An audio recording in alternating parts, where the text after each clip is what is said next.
તો બપોરના 3 થઈ ગયા હતા ને મને ભૂખ લાગી હતી તો મમરા થોડાક હતા. મને વિચાર આવ્યો કે રગડા ભેળ બનાવીને ખાઈ લે. તો આપણે ગરમા ગરમ રગડા ભેળ તૈયાર છે ને ગાર્નિશ કરી લીધી ધાણાથી. Look like nice. તો રગડા ભેળ લઈને વહી આવી ગરમા ગરમ આપણે ખાઈ લઈ. પછી મેં કીધું હુઈ જવાનું છે. ખાઈ અને પછી બેસી ગઈ થોડીક વાર. તા ગટ્ટુ આવ્યું, બેનના માથું વળાવી દીધું તો એને વાળ બધાય વીખી નાખ્યા. બોલો લ્યો મારે શું કરવું, આ છોકરું રોજ આવું કરે.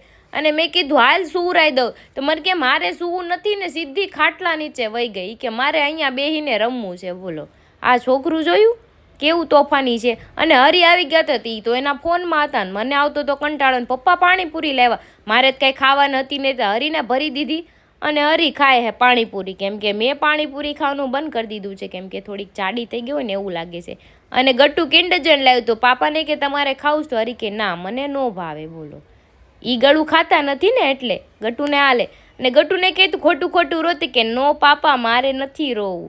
અને આપણે બનાવવાનું હતું ભાખરી, મેથીનું શાક બની ગયું હતું ને ભાજી. કોને મેથીનું શાક ભાવે કમેન્ટમાં કહેજો. મેં તો કોઈ વાર ટ્રાય જ નથી કરી એટલે મને ન ભાવે.